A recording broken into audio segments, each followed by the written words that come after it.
Hi, hello. My name is Anthony Mukanya, and I would like to thank you very much for joining me here on my channel. Today, I would like to bring to you a story of really, but at the same time, it's really glorious. The reaction specifically, excuse me, from Riley Gaines, who was one of the witnesses from the conservative side at this hearing in the U.S. Senate, and you'll find that really interesting. And I'm hoping that so we're gonna go watch the video together, and I'm going to offer my 2 cents on the topic. And I hope that you can follow, and I would love to hear from you. So if you like my channel and you want to support my channel, please don't forget to comment, like, subscribe, and share this video with your loved ones, your friends, and that would be a really great help to me. Cruz. Thank you, Mr. Chairman. Title IX was a landmark civil rights law.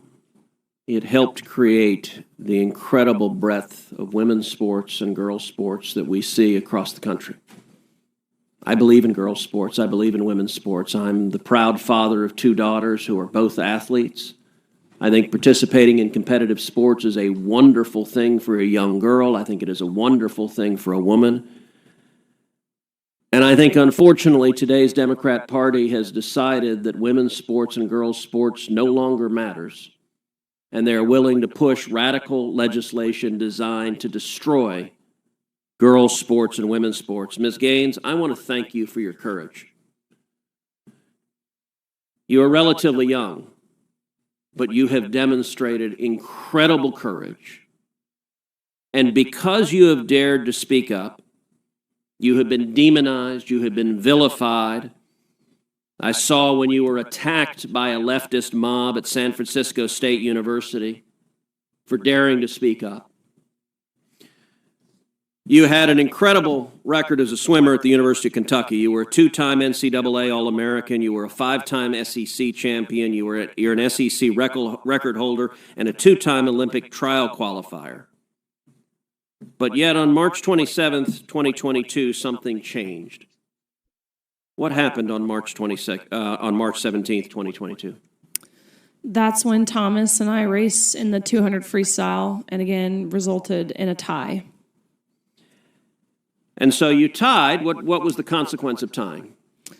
We went behind the awards podium where typically you're handed your trophy, you're marched out, you're named an All-American. And so we go back there, and the official looks at both Thomas and myself and says, "Great job, but you guys tied. And we only have one trophy, therefore we're giving this trophy to Leah." And I question this, and I say, "Why?" And at first, I shortened it in my testimony, but really he stumbled on his words. He didn't know how to answer this.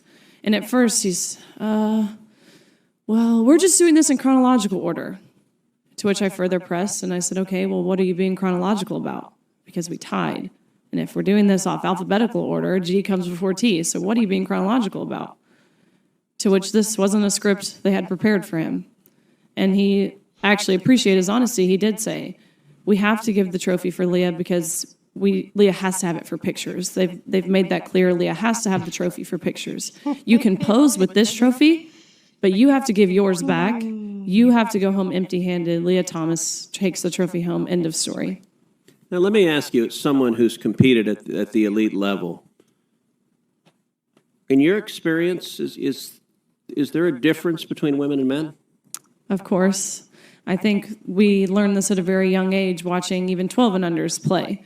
Going through puberty causes irreversible advantage, that no matter the training, no matter the diet, no matter any alterable change you can make, will overcome that male advantage. Especially in sports like swimming, where lung capacity matters so much. Even something as silly as throat size, men have on average a 40% larger throat, which sounds like it's nothing.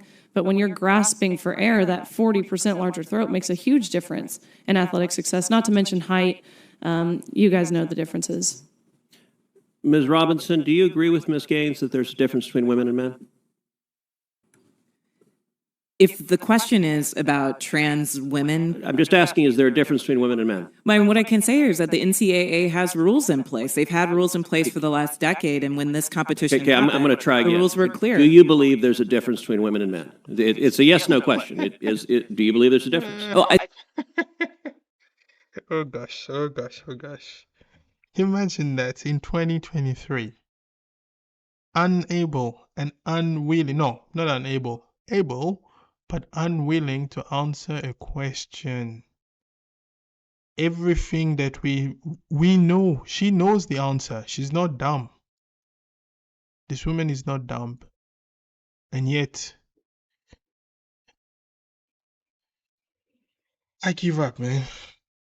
I give up. These leftists are going to destroy our entire civilization. It is insane, man. It is insane. There are very clear differences between men and women. Not just height, but as you heard Riley Gaines, they explain, it's for the same reason. Those differences are the same reason why, for example, in Formula One drivers, they have more muscle mass in the neck area, right? So take it from a person who has worked in the automobile industry. So when you are on the track and the force that is pushing, so there is two forces at play. One that is pushing your body towards the center, and another one that is pushing your body outside. And they all depend on the speed and the acceleration and all of those elements. Now, women cannot physically do that because they have 40% less muscle mass in the neck. It could cause them severe injuries. And this person, I'm sorry, this is an idiot. I'm just going to say it flat out. She's just a complete idiot because she knows what's the reality, but she just doesn't want. There's a difference between women and men. Most people could answer this very simply. I'm curious if you're willing to do so. Oh, absolutely. I'm just putting it into the context of the conversation that we're having. I think that there are definitions related to sex. Is that a yes? So I'm trying to get a yes or no. I'm not trying to get a speech. Is there a difference between women and men? I think that there are definitions for biological sex. Okay, so you're not answering that. Let me ask you this question then. Why do women's sports exist? If you can't define a difference between women and men, why not abolish women's sports and just tell little girls to swim with little boys and see who wins? Oh, I'm simply saying that that sex is different than gender. Why and I do believe why that do women's sports have a great exist? value. I mean, Senator, I'll tell you right Ms. now. Robinson, please answer the question I'm asking you. Absolutely. Why do women's sports exist? I think that there are so many positive benefits to sports. But why have a separate category for women? If there's no difference between women and men, why to have women's sports? I'm saying that there's a difference between sex and gender, and that the NCAA has rules in place, which they have for the last decade. Mr. Chairman, I would like to enter into the record an article from Duke Law called Comparing Athletic Performances for the Best Elite Women to Boys and Men. And it goes through examining in 2017 the top records for women in the world in various track and field events. So, for example, in the 100-meter, the top record for women in the world was 10.71 seconds. Now, that record for the number one woman in the world in 2017 was, in the year 2017, broken by 124 boys under 18. In that same year, the record for the number one competing woman in the 100-meter dash in the world was broken by a total of 2,474 men. If the radical Democrat agenda to destroy girls' sports and women's sports succeeds, little girls will not have a chance to compete. So I ask unanimous consent that this article be entered into the record. Without objection. Senator Padilla. Thank you. Guys, you heard it for yourselves. This is disgusting. It is truly, truly disgusting what these people are doing. And they know exactly what it is that they're doing. And my goodness, they do not care. They do not care what happens to your sons and daughters in school. They just don't care. Now recognizes Dr. Grossman for 5 minutes for your opening statement. Thank you, Chairman Guthrie. Chairman Guthrie and members of the subcommittee, thank you for the opportunity to address you. My name is Miriam Grossman. I am a board-certified child, adolescent, and adult psychiatrist, author, and senior fellow at Do No Harm. I have been taking care of patients for 45 years. I'm going to use my time to respond to Dr. McNamara. First, I'm struck by her use of the phrase, sex assigned at birth. Sex is not assigned at birth. Sex is established at conception, and it's recognized at birth, if not earlier. Dr. McNamara claims that her views are science-based, but to claim that sex is assigned at birth is without any scientific basis whatsoever. Its language misleads people, especially children, into thinking that male and female are arbitrary designations and can change. That is simply not true. Dr. McNamara claims that social and medical interventions are the only evidence-based treatment and that scientific evidence shows it is life-saving. Without it, she's warning us, kids will commit suicide. Yeah, so on this argument that we hear over and over and over from the left all the time, and they're like, yeah, but you guys don't want to acknowledge, you don't want to acknowledge that there are people who commit suicide. Two things. Number one, in terms of suicide numbers, before or after transition, we know that it actually increases slightly after transitioning. So the idea that by transitioning it will have a better impact on kids, that's false. So that's number one. So we know the numbers are very clear on that. It actually jumps once the person actually transitioned. And I think the last time I checked, it is within 10 years that the person sadly would choose to end their lives. That is the reality. Okay, so the second argument is the thing that, well, if you don't do that, then they will definitely commit suicide. Now, if that was true, we should also have some kind of record back in history where kids were just killing themselves because they didn't feel like they were in the right body. Those people cannot point to a single time in history where that was the case. We are not superhumans compared to those who lived before us 5,000 years ago. Okay, so if they had the same problems, if there is no social contagion whatsoever, and that basically those kids are just doing it because this is what they are, quote unquote, then we would expect that in the past we would have the same proportion 5,000 years ago, and we should have record of that where a large number of kids decided to take their own lives. We don't have data that support that. We don't have data that support that because it has never happened. Kids 5,000 years ago there was not an epidemic of them killing themselves because they didn't feel in the right body. This is a new phenomenon, and I have to say it's a phenomenon primarily that we see in the West. If you go elsewhere, you don't see this type of nonsense. But let's carry on. Suicide. Well, a growing number of countries have effectively banned the care to which she's referring. And thank God there's been no wave of suicides or other mental health catastrophes. 3 years ago, Finland placed strict limitations on medical interventions for minors. Sweden did the same thing after a 14-year-old girl was found to have osteoporosis and spinal fractures from puberty blockers.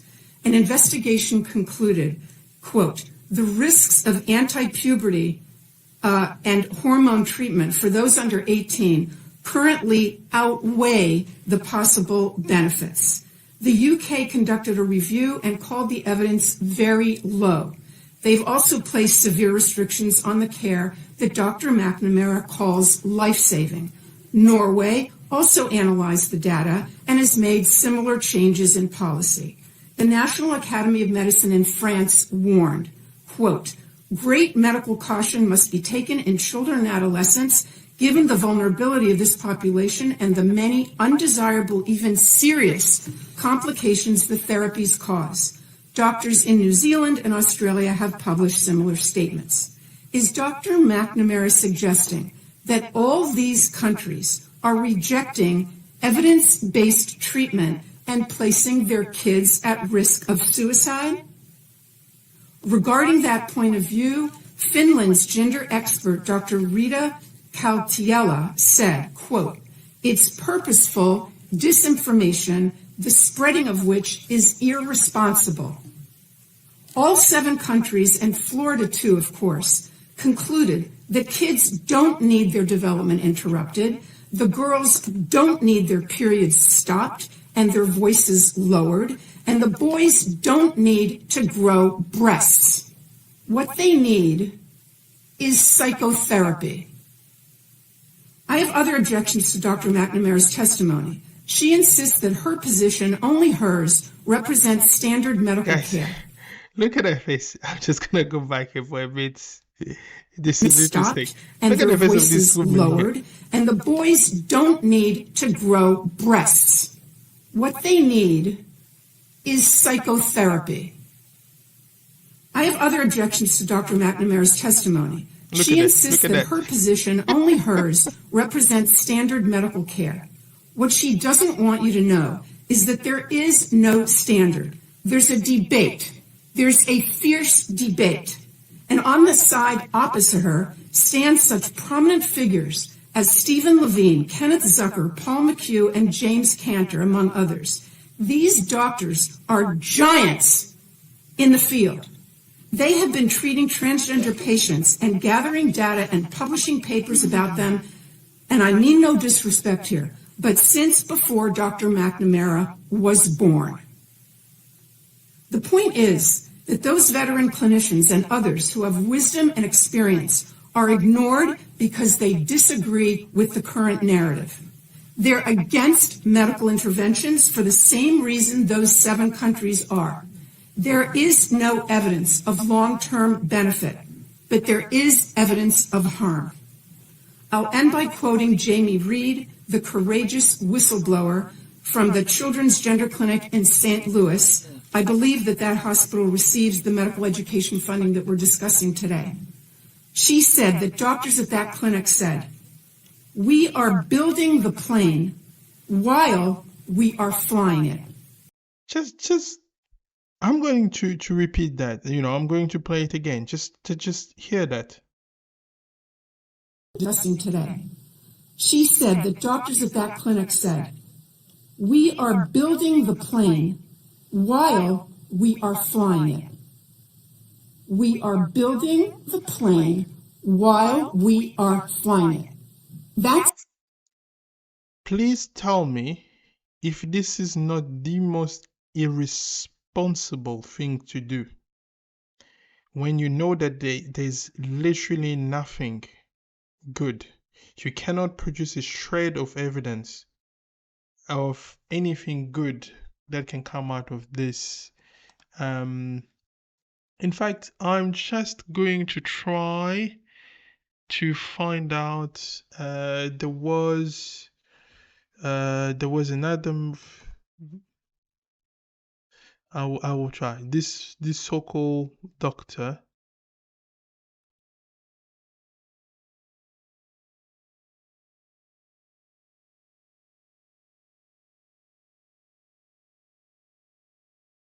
Let me just see if I can find that for you. If I can, it's outrageous. You will see. I think his name is Crenshaw. Just give me a second. It's loading, and while it's doing it, so you heard it for yourselves there, people.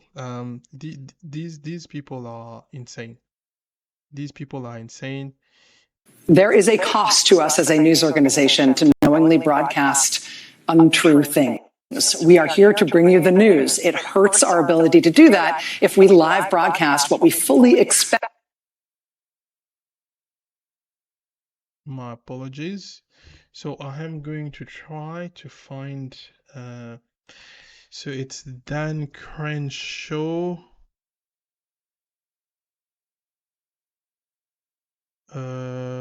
Versus Dr. McNamara.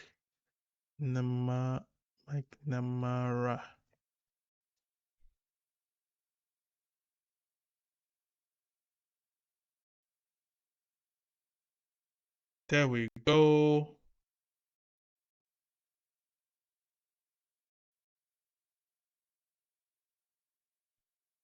Give me a second.